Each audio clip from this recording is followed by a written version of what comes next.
We want to make sure that you have the skills and resources necessary to navigate these extraordinary times.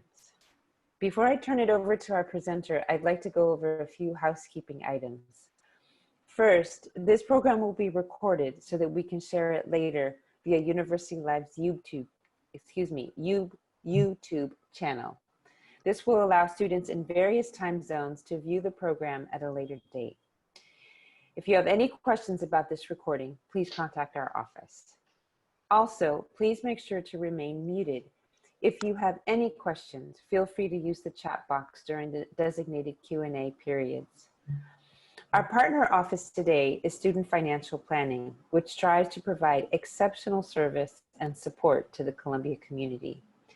And our presenter is Tricia Kaiser. Tricia comes to her current role with 13 years of experience administering student financial aid. In that time, she developed a passion for seeking opportunities to provide well-informed financial aid advising and financial literacy resources to diverse student populations. She is committed to acquiring industry knowledge that advances financial wellness and is grateful for the opportunity to utilize that enthusiasm in her role as a liaison for the financial wellness efforts at Columbia. And now I turn it over to Tricia. Michelle, thank you so much for the wonderful introduction, and good afternoon, everybody. It is afternoon, it is 2:03. Thank you so much for taking the time to be here with us today. I'm gonna go ahead and share my screen so that we can get started with our presentation for the day. So I'm gonna ask, can you guys all see my screen? Aha, fantastic. See, this is how I make sure that you're with me. Awesome. So, all right. Thank you again for joining us today for our presentation on financial wellness and you, cultivating financial wellness for today and tomorrow. We're going to talk about a couple of different things today. Just very briefly, we'll talk a little bit about what financial wellness is and what financial literacy is, the 5 steps to effective budgeting, understanding credit, retirement planning and investments as they relate to retirement planning, student loan indebtedness, and what is iGrad and how does it work? And we'll share some resources and contact information, not just throughout the presentation, but towards the end as well. And this presentation will be made available to you so you have reference to all of the great resources that are provided within it. As Michelle mentioned already, please do go ahead and put your questions into the chat. We're very happy to answer those. I have a few Q&A spots where we'll stop and answer those, but if I catch something in the chat that I can answer as we're going, I will. Happy to do that. If there's something I can't answer today, we will absolutely share that information with you afterward as well. And if you can keep yourselves on mute, that would be wonderful. All right, so first and foremost, financial wellness, what exactly is it? It's your financial well-being. If we look to the Consumer Financial Protection Bureau, or the CFPB, they suggest that financial well-being can be defined as a state where you have control over your day-to-day or month-to-month finances. You have the capacity to absorb a financial shock. You're on track to meet your financial goals, and you have the financial freedom to make the choices that allow you to enjoy life. Sounds very, very grand, but that is exactly what well-being is. It's how well you are in any given area that we're discussing. And for this case, this is specifically related to your finances. And now, how do we actually achieve a state of financial wellness or financial well-being? That's where financial literacy starts to come in. Your ability to use the tools available to you to create the path to financial wellness.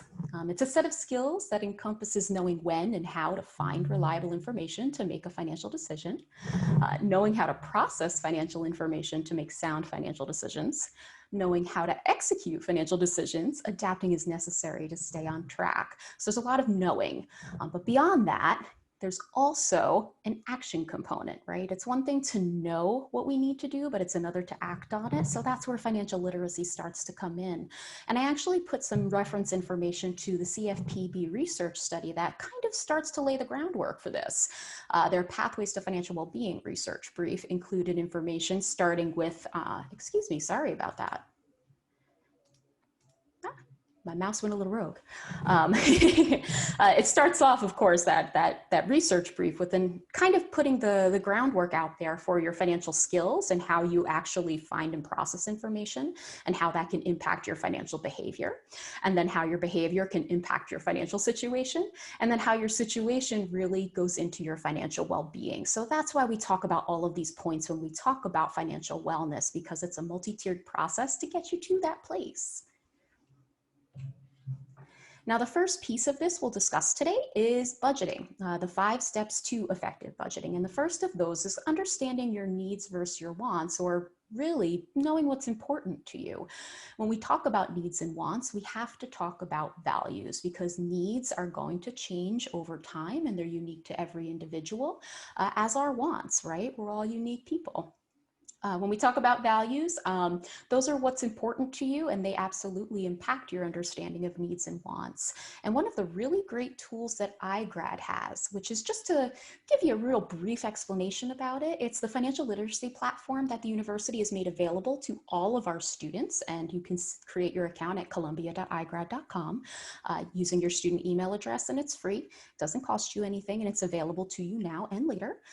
One of the best tools that they have for really understanding your relationship with money is their money personality assessment tool. And it's just a couple of questions they ask you, not necessarily related to finances, just your personality in general. And it gives you a really in-depth analysis of how your personality, your values, your beliefs might play into your financial decision making. So if you've tried to go through that process before, really understand where your budget needs some help, this is a great tool to help understand what might be influencing your budget outside of what you can find on paper. But to take it back to the needs versus wants section of things, when we talk about needs, those are very basic things that are necessary for survival. It seems really simple, but they do change over time and they're unique to every individual. Where wants are those things we desire to make our lives a little bit more satisfying, not something we necessarily have to have right now. And when we think about that, that's a really easy way to come up with a goal. So you can take your wants and reframe them as goals. Now, when we talk about goals, we have to talk about how to set them appropriately, making sure that we prioritize and plan within those values that we've established, our own financial resources and our needs. A really great tip for getting started with setting a goal is to write it down and start working backward. That helps you to better understand the steps that are needed to actually accomplish it, and inherently lends to creating what's called a SMART goal, which a lot of us have probably heard of before, certainly in the academic setting or in the professional setting. But there's something that you can measure and something that you can utilize to set up really great tangible goals that you have a way to track. They should be specific. They should be measurable, something you can analyze, attainable, it's got to be realistic, relevant, something that's important to you, not necessarily to somebody else, and time-based. It has to have a metric for completion, because some of the goals that we set for ourselves are very easy to push off if we don't ever give ourselves a deadline to accomplish them. So we start talking about SMART goals and we start talking about writing down steps backward. They inherently go hand in hand, and they'll help you better understand how to accomplish any type of goal you're looking to pursue, but certainly financial goals as well. And because these are time-based goals, you also want to make sure that as you're going through this, you understand how long it's going to take to get there, right? Short-term goals are generally about a week to 6 months out from the time that you start to look to work toward it, where intermediate goals are about 6 months to a year, and long-term are generally greater than a year. A really great example, a week to 6 months might be a really small vacation, something a weekend away kind of thing. Intermediate, 6 months to a year, you might be saving for a down payment for a car. And greater than a year, the one I love to use is retirement, because a lot of people don't think about that as a goal, and it is something we'll talk about in our presentation today as well. You'll also notice as we go at the bottom of each of the slides, you will see reference information where we actually got some of this information from, and resources to supplement the material you're being provided here as well. All right. So the next piece of this process is better understand our income and expenses, right? We know where we want to go. We understand our goals. We can better understand our values and our needs. The next piece is to know what money is coming in and what money is going out. And to do that, we have to analyze and evaluate that information. You want to start by picking a period to evaluate. Could be 2 weeks, a month, a semester. For a student, a semester might be a great place to get started. But you do want to make sure you're considering those periods for not just your life experience, right? If you get paid twice a month, that's a great way to potentially do it. Or as I mentioned, a semester for a student, if you're only using student aid and you get that once per term. You also want to look for some of those atypical costs that might pop up in that period of time. So things that you weren't expecting to necessarily have in your budget, or things that you'll ultimately have in your budget later that didn't occur during that period, right? Taxes are a really great example. For me, I am a worker in New York, but I live in New Jersey. So I occasionally do have some tax information that I need to work through towards that time of year. So I have to plan throughout the year based on my experiences to account for that expense. So just to give you an example of those things you want to think about. And one of the nice tools that's available to you through iGrad to do this is called their Daily Income and Expense Diary. And what you're seeing here is the actual snapshots of that particular document. It's just an Excel spreadsheet that lets you track from day to day to day the money going out versus the money coming in. And after a month, which is the assessment period for this, it gives you an actual document with results. It shows you where you might have been overspending, how much money went where, really visually easily to look at and digest, and real easy to analyze as well, right? Because the whole point of tracking and evaluating is to analyze the results. Were you able to meet all of your needs? And if not, do you know why? What happened? What can you change if you need to? This is where you'll find if you captured all of those potential expenses you need to account for. Or my favorite, did you have extra resources? Because that really impacts how you can prioritize and plan for those goals that you're looking to set and prepare for financial emergencies. My favorite example in this arena, because I did do this for myself a couple of months ago as I was getting ready to prepare for presentations. I live in New Jersey, as I mentioned, and I tend to go through Port Authority every morning into Manhattan. So as I was doing that, I found that I was encountering far too many Dunkin' Donuts to not get coffee at least once or twice a week, probably more. And after doing the calculation, I saw how much money I was investing in that practice, the amount I was spending. And I was able to make an adjustment after doing that to recategorize the way I wanted to utilize those funds. I was able to start contributing it towards savings. You could do that if you're looking to, save for a vacation, or if you want to start an emergency fund, which is a really important thing in your financial toolkit as well. After you've had that opportunity to really look at your current income and expenses and understand where things are going and coming from, the next step is to take it into the future. You want to make a spending plan, okay? Where your budget talks about the here and now, your spending plan represents your current resources and expenses, the direction your money will take, and the goals that you hope to achieve. So it's a hybrid between those two things. You want to estimate your projected expenses and your income as accurately as possible.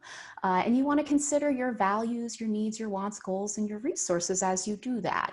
Now, projecting ahead can be a little difficult. We understand that. There are some tools here to help you do that, though. The Bureau of Labor Statistics has information on several different occupations and potential earnings. Move.org has utility spending across the US. And let's say we also have some really great iGrad calculators as well that can help you supplement and understand how much your investments and your savings might actually accrue to over time. And the nice thing is, in addition to those calculators, I see that we have a question about that template that we referenced in the previous slide that is available on iGrad. And there's going to be a link to it directly in this presentation as well, so you can access it there. And we are recording the event as well, so you'll have the capability to see that as we go forward through the university life tools that are available. Awesome. So as you're going through this, you want to also make sure that you're thinking again about all of your resources, all of your income that could potentially be coming in. One place you might look to is employer repayment benefits, if that's something that might be available to you. Other different types of service and based for forgiveness programs or employment programs that are out there. And as you go through this, you really just want to start thinking about how to develop this plan to ensure that your current needs are met first while prioritizing and planning your SMART goals based on those available resources. But you do want to make sure that you're flexible, right? We talked about needs and wants, those change and they can change quickly, they can change slowly. So you want to make sure you have something that you really are comfortable utilizing to go through this process. And on the left side of the screen is just some of the things that could potentially help you do that.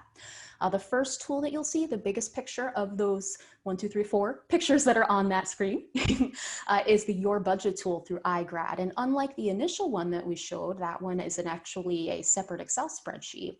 This is actually in the iGrad platform. And the nice thing about that is as you put this information in, it remembers a lot of it and it will help you use it as you use other resources, which we'll talk about through this presentation in the platform.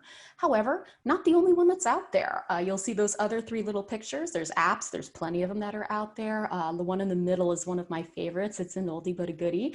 It's called the back of the envelope method. And the idea behind that is you're taking literally the cash resources that you have set aside for any particular expense, putting it in an envelope for your period of time that you're utilizing it for, and you write the expense on the back. For anyone that's very tactile, that's a great way to potentially do that. And there's also, of course, different computer programs that are out there. The resources on this slide can help you better understand some of those tools that are out there. And the point is just to find one that works for you, something that you'll actually engage with and is flexible and encourages you to go through this process. That's the most important thing, that you look at it. The last bit, probably the hardest bit, stick to your spending plan. How did you ultimately do, right? We don't just go ahead and evaluate our budget. We also evaluate our spending plan because it needs to be flexible and our priorities change. Part of doing that is seeing how you did. You want to evaluate your expenses and your spending plan and your adherence to it because it reinforces your capability to succeed and provides a factual foundation for making positive, long-lasting changes. When we start to talk a little bit about the personality assessment tool that's available in iGrad, this is a great place to really understand how you're interacting with your finances in your spending plan as you evaluate it. You can look at the different things that might have potentially put you at risk, the stimuli that might have made things a little bit more tempting or not. You can look to control your decisions once you start to better understand the things that might put you off track. You can control how you respond to those decisions because you're coming from a place of an educated set of information. And then you can start to control the consequences that potentially could occur based on some of those less favorable responses you may have had of being less prepared. And all of those things ultimately help you to better control your money through the practice of self-discipline toward achieving self-efficacy. So I strongly encourage, if you haven't had the opportunity to get into iGrad, go in, check it out. One of the first things they'll talk to you about is the money personality assessment. And I'll tell you, it was like looking in a mirror. My feedback told me that I could be a little impulsive, which is very true, certainly when it comes to finances. That's a struggle I work through every day.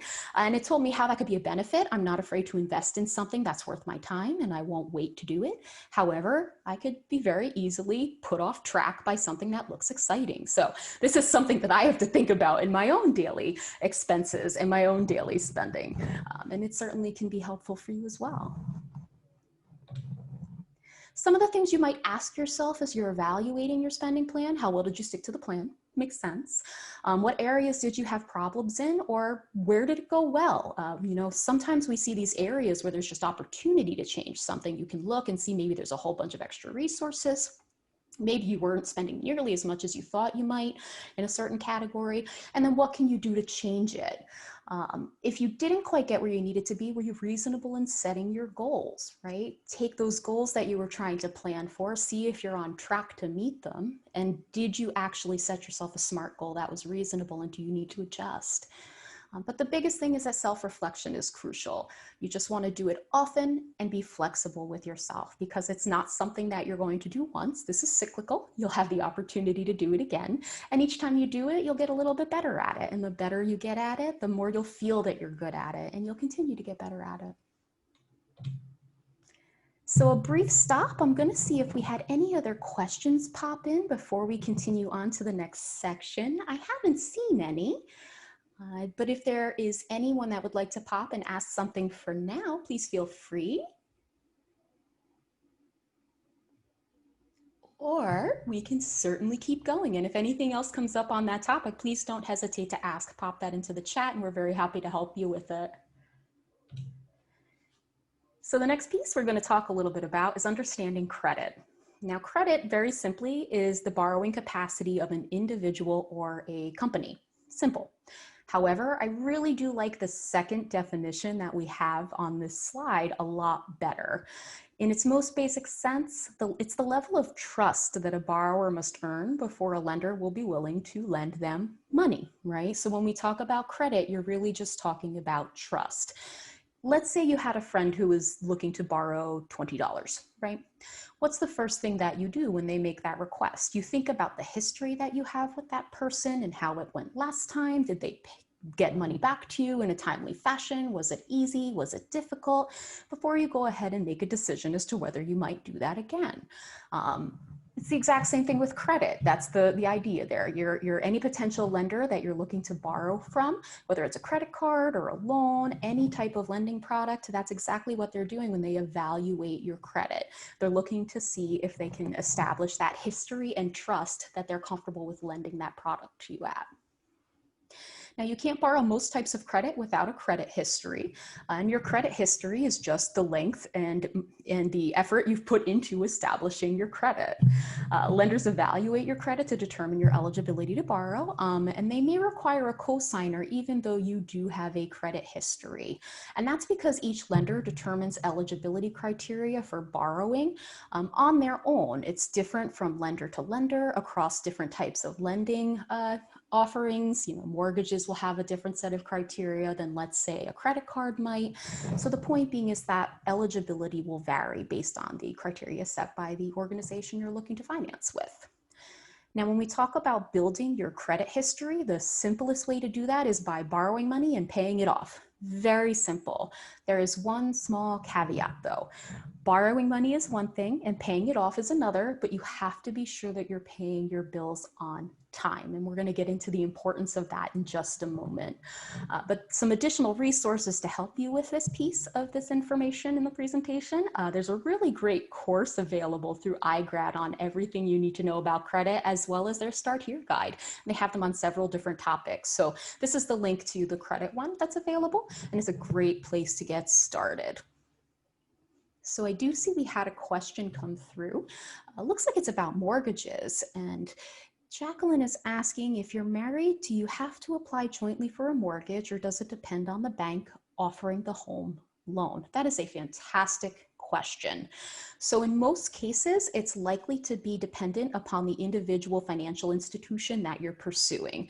However, there could potentially be other tax laws that go into things and other requirements set by the municipalities that you're looking to purchase in.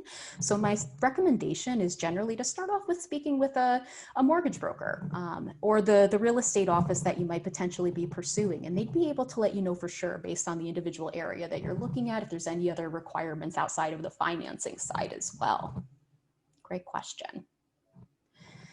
So now when we talk about understanding credit, most lenders use what they call the FICO or Fair Isaac Corporation method of determining your credit score, which is very much just the 3-digit numeric representation of the information on your credit reports. And when we talk about credit reports, it's exactly what it sounds like. It's a report that maintains the information of your credit history. Okay. Those scores range from about 300 to 850, with the low being 300, the high being 850, negative to positive respectively.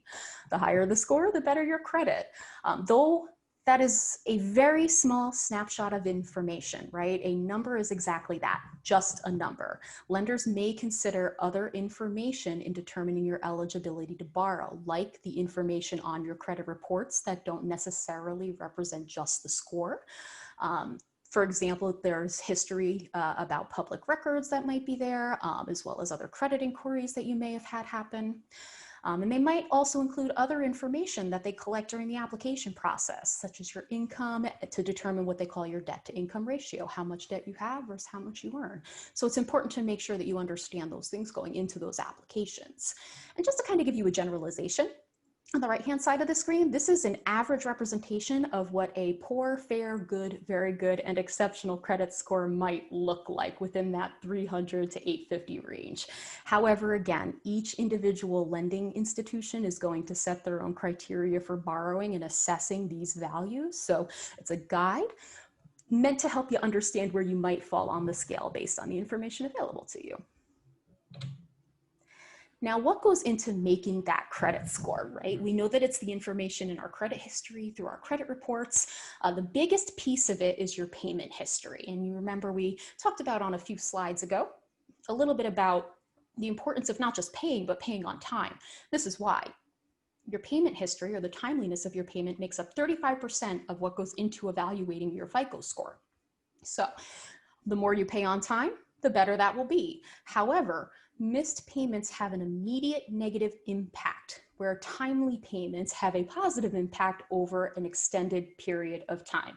That kind of gets back to that trust relationship again, right? You miss a payment, not so good, but at the same time, building it back up means that you have to reestablish trust. So you want to make sure you're making those payments timely where you can.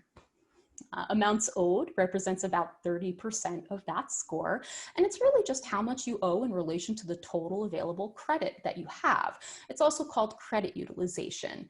And the general recommendation is that you never carry more than 30% of what you potentially could on any particular installment line of credit.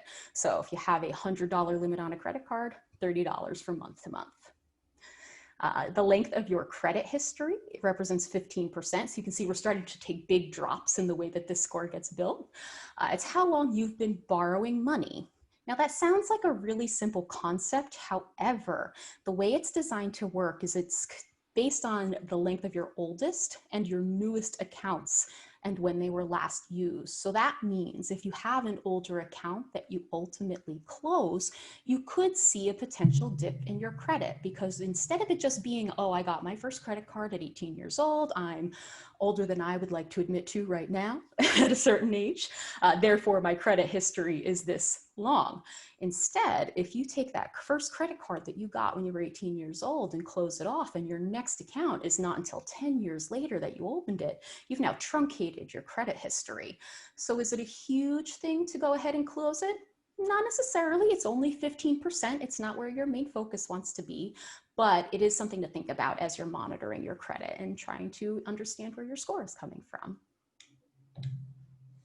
Now, new credit, it represents about 10%, which is basically applying for a new card or a loan. Now, it's not just actually receiving it, it's applying for it.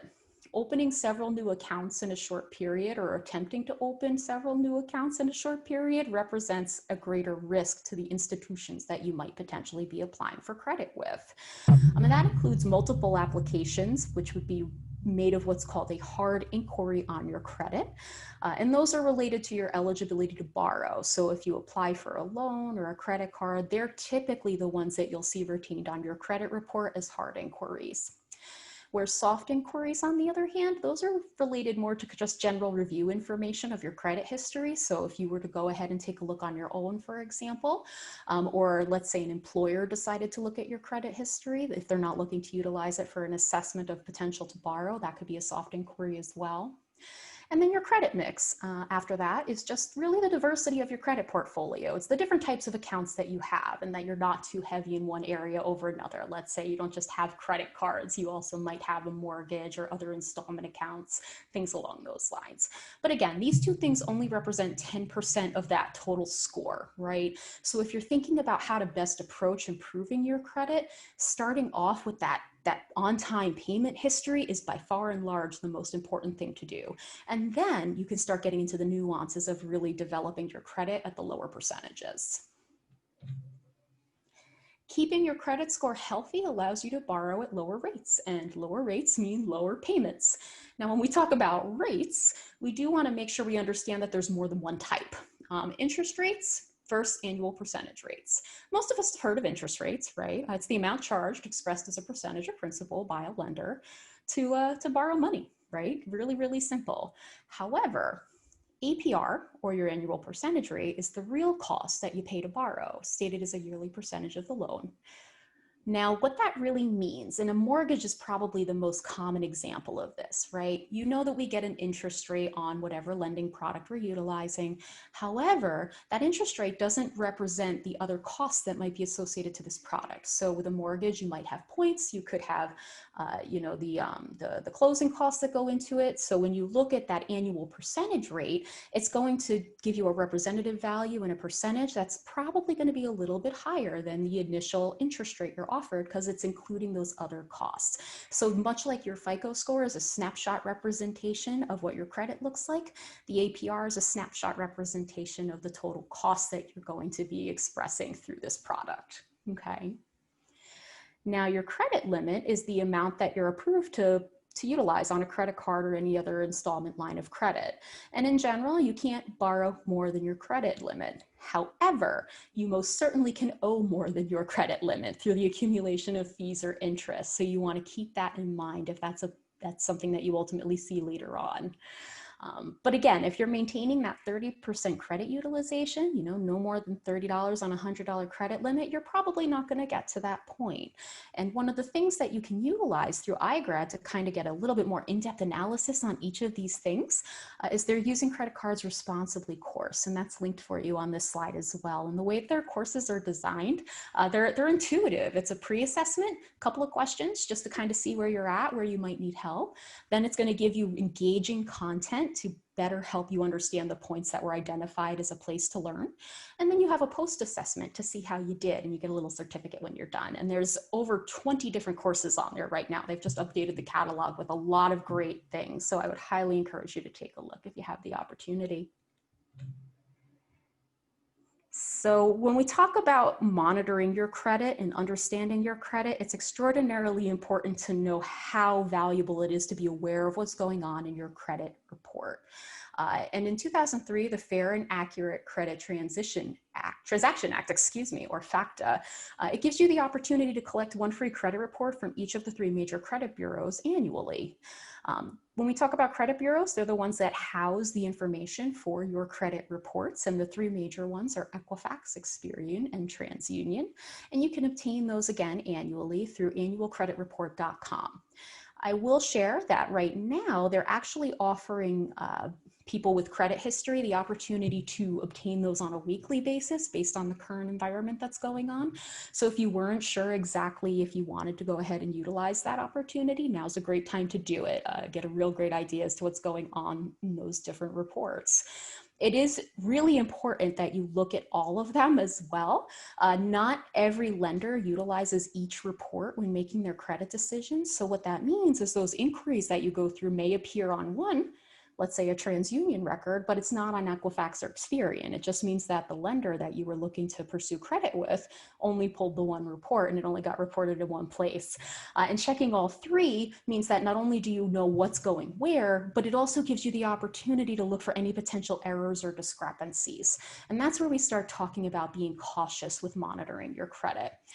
When you look at free credit reports, make sure you're careful of the source. The only one that we can recommend is annualcreditreport.com because that's the one that's offered through the federal government. And you do want to make sure that you're utilizing those reports to monitor for those errors and discrepancies that could potentially arise. And some of the tools to help you do that are listed here on the screen as well. There's an identity theft course through iGrad, which is really, really helpful. And there's also information on how to report identity theft or potential fraud if need be through the appropriate channels. All right, another brief little stop. We're going to see if there were any other questions that popped through.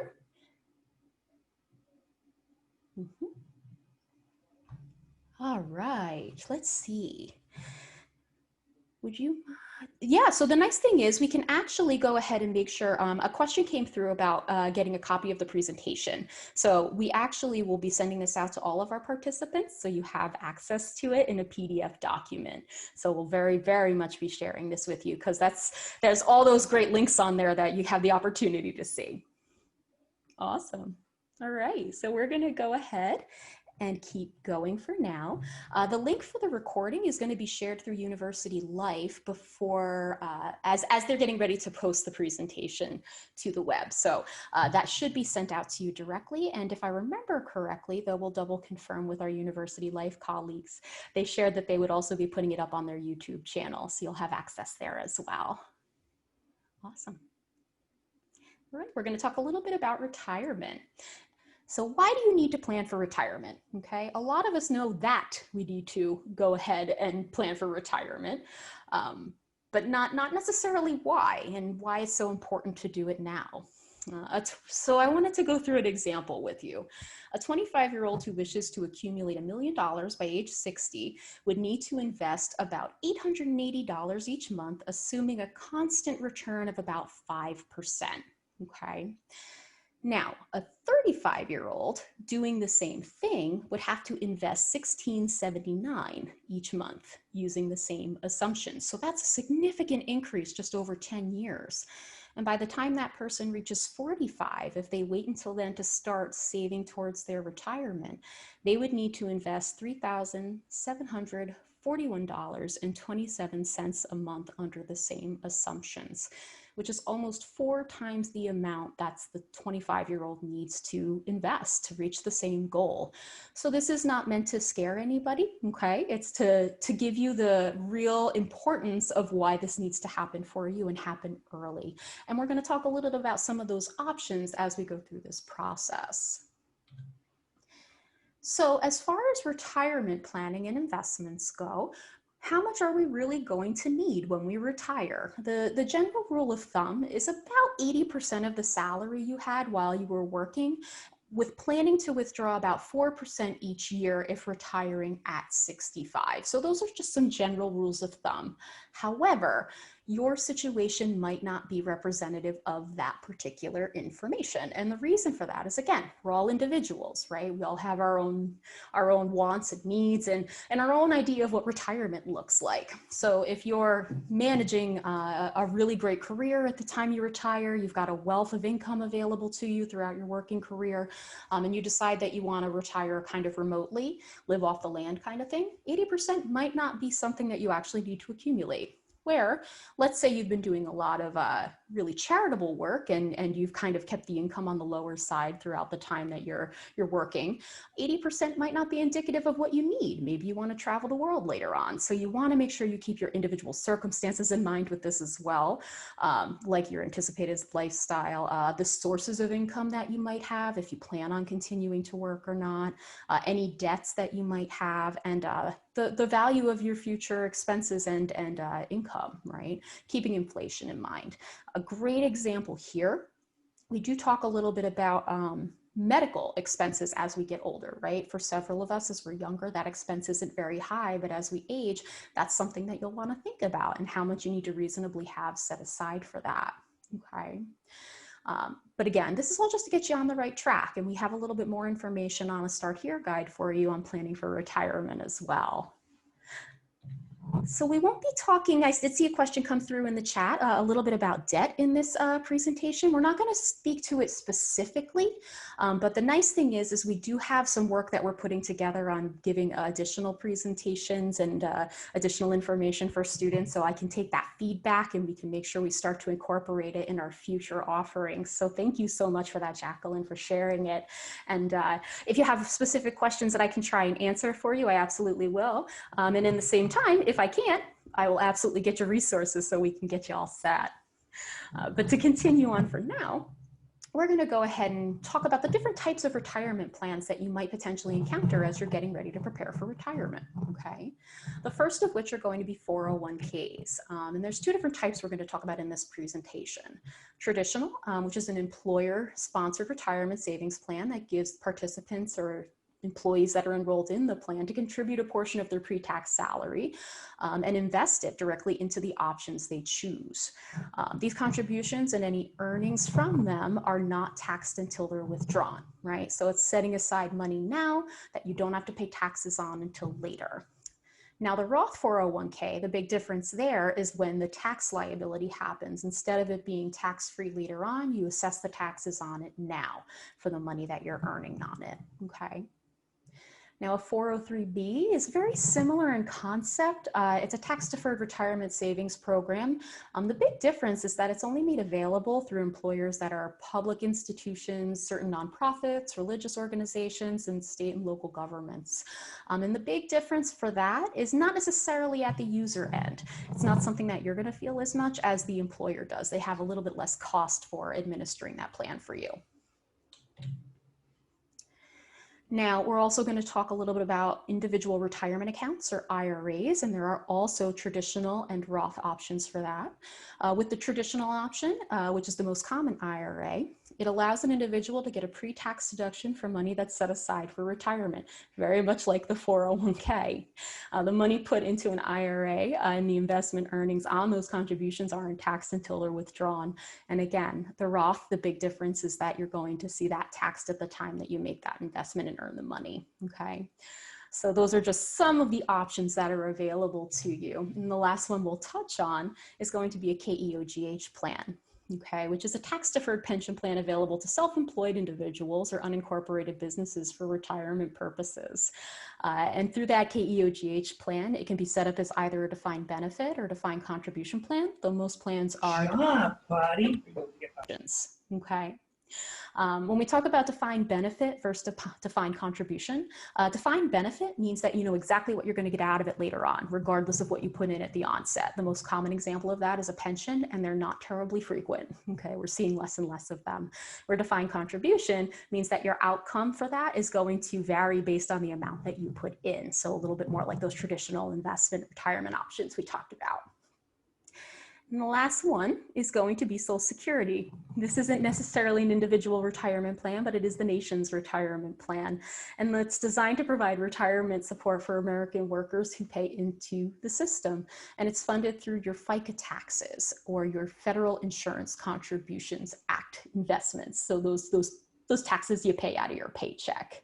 And if you want to have a better idea as to whether you're on track or not, one of the really nice tools that iGrad has is their retirement analyzer. They ask you a couple of questions to see if you're on your way as far as what you're hoping to accomplish, and it will make recommendations on what you might need to utilize and do to get back on track if you're not exactly where you want to be. The most important point, though, as I mentioned earlier, and just to touch on it again, take advantage of whatever is available to you as soon as possible, because it is so beneficial to start saving towards retirement earlier, as we saw in those examples. Just a few things to consider, and this looks like a lot of information. We're not going to touch on all of it. But whenever we talk about retirement, certainly 401ks, IRAs, they're built on investments. So we do want to make sure we understand enough about them to start making some educated decisions. All investments carry some level of risk. So when you're thinking about the way you invest for retirement, or really anywhere, you want to carefully consider your investment objectives, your level of experience, and your comfort level with risk. The way that we see investments in retirement accounts, a lot of retirement plans offer diversified asset allocations, and there's actually a really nice picture of an asset allocation on the screen for you towards the center. It's just really the way that your money is allocated, for lack of a better word.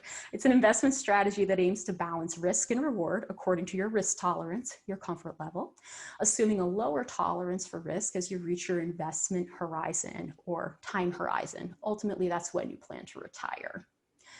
Now, when we talk about those asset allocations, there's another partner that goes with it. They're called holdings, okay? And those are the contents of your investment portfolio as they're held by individuals or entities. So all the way to the right of the screen, you can see an example of what holdings might look like. So each little fund that's listed here is an individual holding within my asset allocation on this particular slide, okay?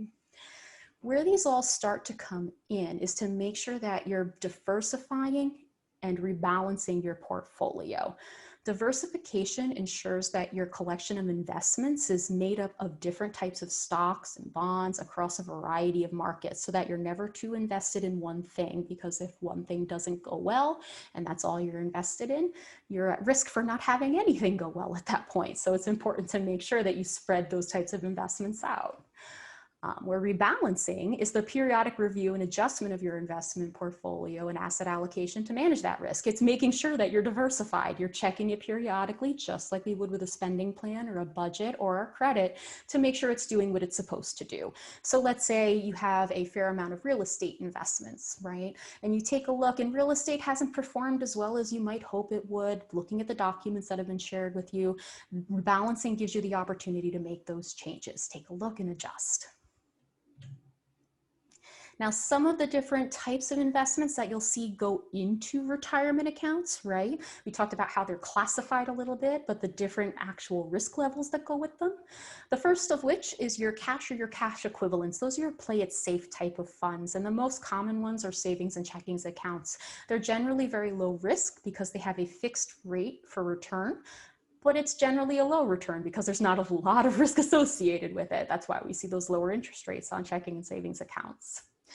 Now, fixed income assets, those are your middle ground opportunities, right? The most common one that I can think of that is a really, really easy assessment is a certificate of deposit, or a CD, right?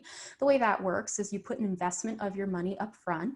And in the case of a CD, you're setting it aside for a certain period of time with limited to no access to it for a little bit more of an increased rate of return or a higher interest rate than you might get on another type of saving account. Okay, and then after that period, you get your original investment back, and you also get the money that you've earned on top of it. Now, equity assets are your more out on a limb funds. They're the more traditional stocks that people are familiar with when we talk about investments. They're securities in which the holder has equity in a company or other account, and they're riskier than fixed income assets or cash equivalents because they fluctuate in value and can therefore produce variable income or negative income for that matter. So that's why they're a little bit more risky. This is where we start to talk about that understanding of those types of investments and your comfort level with them. And there's some really great resources on this slide about how you can learn more about these investment products and how to kind of get started in understanding them. Now, one last thing that you do want to make sure that you're considering is the potential tax implications of investing. The tax system is complicated. As we talked a little bit about with retirement accounts, when you're taxed on it depends on the type of retirement account that you're utilizing. So whether you're taxed at withdrawal or not, or if there's any type of penalty for early withdrawal. The best recommendation that I can make here is to do your research and consider professional help if you need it. Investor.gov is the U.S. Security and Exchange Commission's Office of Investor Education and Advocacy, and they have a lot of wonderful resources to help you get better prepared to speak with a professional should you need to, including where to find them and how to vet their history and make sure that they're actually an appropriate person to be speaking with, some of the questions that you might ask them, and then whether or not there might potentially be fees. Certainly there can potentially be fees with investments, and that's something that you want to make sure you understand before you start making any type of investment. Also, if you're looking at retirement accounts in particular, if it's being offered through your employer, a lot of the time your employer will give you access to the company that offers that plan. So that's a great place to start for some of these questions as well. All right, we are going to take a brief little breath and see if anybody had any other questions that they wanted to go ahead and ask. All right. So we're going to go ahead then. If we don't have any more, if you do, as we're going through, please feel free to keep typing them out. I am happy to answer as we go and stop as we need to. But for now, we're going to move into student loan indebtedness. Now, I do work for the Student Financial Services Office in the Office of Student Financial Planning, and we are a financial aid office within Columbia University, one of the many. So we would be remiss if we did not chat a little bit about student loan indebtedness. Just a couple of things to consider if you're considering student loans. First and foremost, only borrow what you need. Right? We never want to have students incur more debt than they ultimately need to, and this is how you can ensure that you do not do that. You want to refer to your budget and your spending plan to determine if you need additional assistance while you're in school. Budgeting and spending plans are quite literally what you need to understand your total costs related to your education component and how much you need to pay for school. So it's a really great way to kind of get started in understanding what your expenses are as you begin your first budgeting and spending plan processes. Okay. You want to seek non-repayable alternatives first, okay? However, as you do that, make sure you're not paying to seek those non-repayable alternatives. For example, iGrad has a really robust scholarship search engine, which you'll have access to once you create your account. It lets you filter information. You can sort based on, when things are due, so you make sure you're prioritizing them appropriately. And that's a trusted site that you do not have to pay for. You should never have to do that for a scholarship search. Now, when we talk about student loans, there's a few different types, and we're going to touch on federal and private loans. Federal loans are made available to eligible students by the Department of Education, where private loans are offered by private lending institutions, which makes sense. The eligibility criteria for federal student loans does not require a credit check with the exception of PLUS loans. Okay, so the vast majority do not require any type of credit assessment, where private loans are much more like your traditional lending products that we talked about earlier in the credit section. They generally will require a credit check and may require a cosigner. Okay. Now, when we talk about interest rates between these two types of lending products, interest rates for federal student loans are currently offered at fixed interest rates based on when the loan is first dispersed or sent to the school on your behalf. Where private loans, on the other hand, that interest is going to be very much associated to the way your credit eligibility is assessed by that individual lending organization, and it could be a fixed or variable rate. They will advertise rates to you. You do want to make sure whatever rate you get matches the one that you plan to potentially receive, but it's something important to think about when you're comparing those two different loan products. Now, repayment options, they're significantly different when we start talking about federal student loans versus private student loans. Federal student loan borrowers are entitled, and that's the key word here, entitled to several repayment options to meet the unique needs of each borrower, and you can continue to utilize them and change them as long as you're in good repayment standing, which typically means not delinquent or defaulted. Okay. StudentAid.gov has the most current information on the various types of federal student loan repayment options, including the long-term ones that can potentially be based on your income if they need to be, as well as temporary postponement options, which is where forbearance and deferment come in. So those are great resources for looking at with respect to potential ways to adjust your repayment options. Now, private loans, they may or may not offer alternative repayment options beyond those originally agreed upon, and that's going to vary across lender to lender to lender. For example, right now, there are some private lenders that are offering certain types of relief based on the current environment that we're living in, but that might not necessarily have been in the initial terms that were there. So it's something you kind of want to think about as you're looking at the different products that are available to you. Most important thing, know what you've borrowed.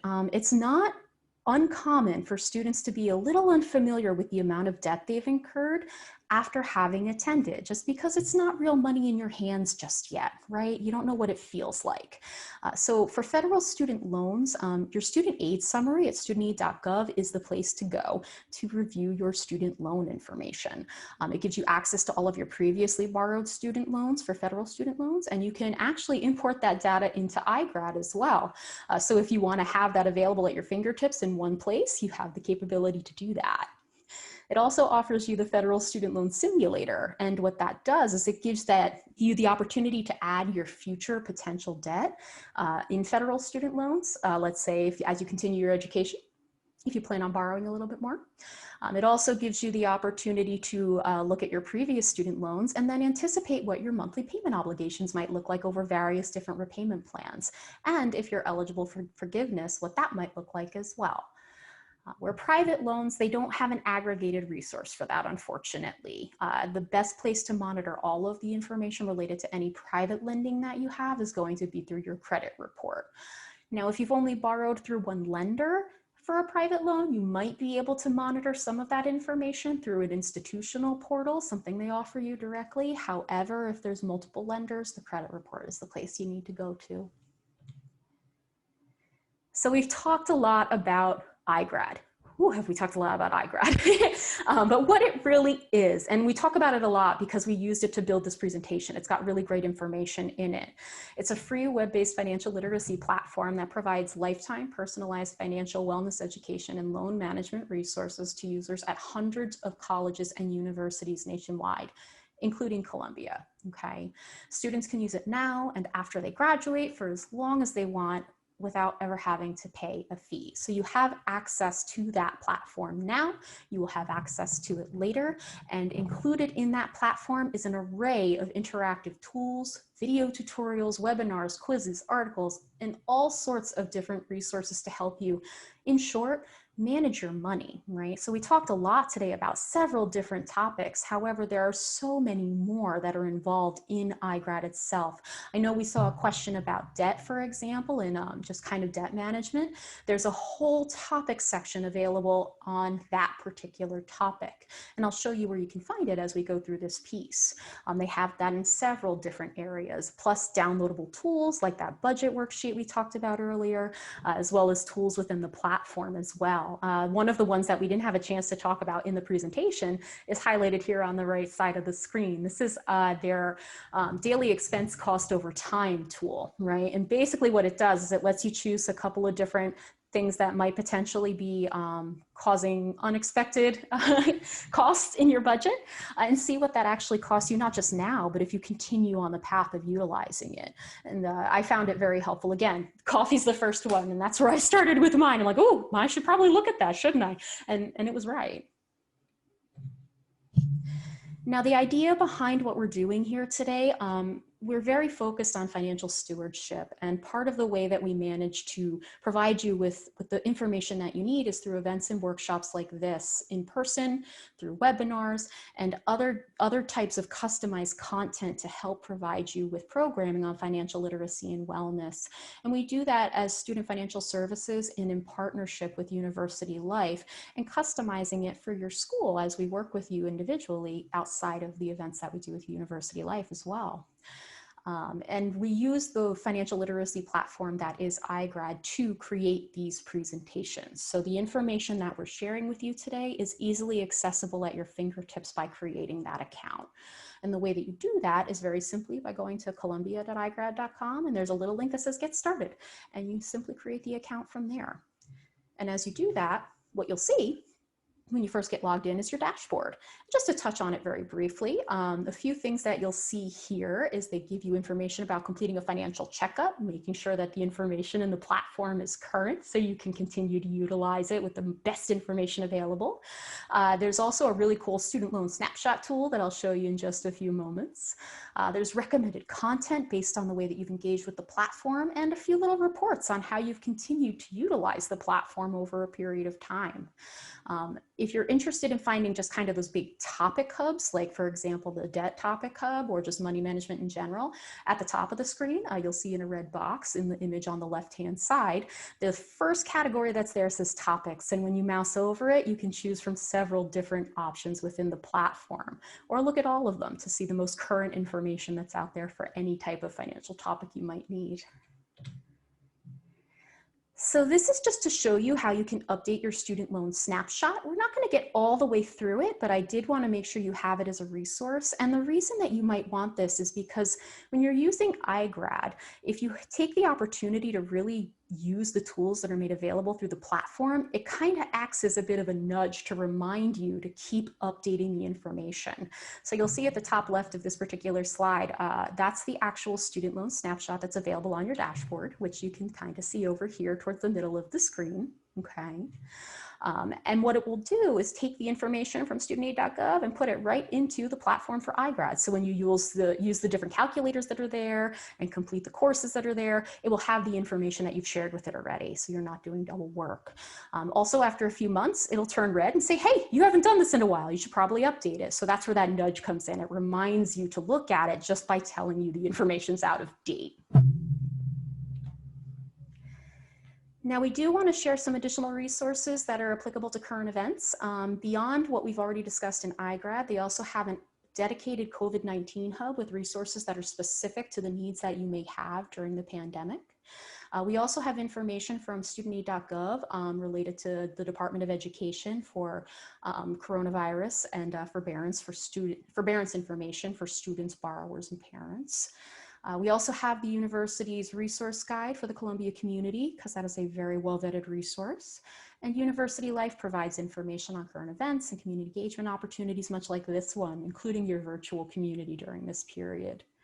So it's important that you make sure that whenever you're looking for information, you go to the most vetted sets available. And these are the resources that are most current and will always have the most accurate information related to the topics that they're discussing. So this is just the last little bit of resources that we utilized for the presentation, including some key contacts for our office as well as my contact information. I do want to thank you for taking the time with us today. I saw that we had a couple last minute questions come through. So I do want to try and address those very quickly in the last minute we have. What are the pros and cons of rolling over an employer-sponsored account into another retirement account? That's a really great question. So one of the things that you might find when you're doing a rollover is it gives you the opportunity to kind of move your funds into an allocation that you may actively be monitoring. So let's say you find that you have an account from an employer you're no longer working with. You may no longer have the capability to make adjustments the way that you might otherwise hope to for that particular product, in which case rolling it over gives you the chance to go ahead and put it into a fund that makes more sense for you. Before you do any of that, we definitely recommend speaking to the professionals that are offering you the opportunity to do that. And the new company you're looking to roll over with can give you great resources as well. And as far as using your information, iGrad uses your information throughout the platform to make sure that you have the capability to engage with the platform in a meaningful way. They don't sell your information, they don't share it with anybody. It's maintained in the platform for the university and just the university. So you don't have to worry about that piece of it as well. All right, wonderful. I want to thank you all again. We're just about at time. I do see I have one other question, just to touch on it very briefly. Are there normally fees to be aware of when rolling over an account? There could potentially be fees from the perspective of tax implications. So there are certain periods when you're allowed to roll information over and when you're not. So your tax liability might be something to think about in that process. So I definitely recommend talking to either an accountant or another tax professional, or again, the organization you're hoping to potentially roll over with, and they'd be able to let you know for sure based on your unique circumstances. You guys have been so wonderful. I want to thank you again for taking the time with us today. And it's been a wonderful experience. If you have questions or recommendations, please do not hesitate to reach out to our contact information. I do see that we've been sharing information in the chat about feedback. Please do share it there and take a look at the other events that are coming up. But thank you again, and I appreciate it. And if there's anybody from University Life that would like to share any other information. All right, I see that we've reached our time. So thank you again, everybody. If you have additional questions after taking a look at the resources that are provided to you, please do not hesitate to reach out. And I hope you all enjoy the rest of your day.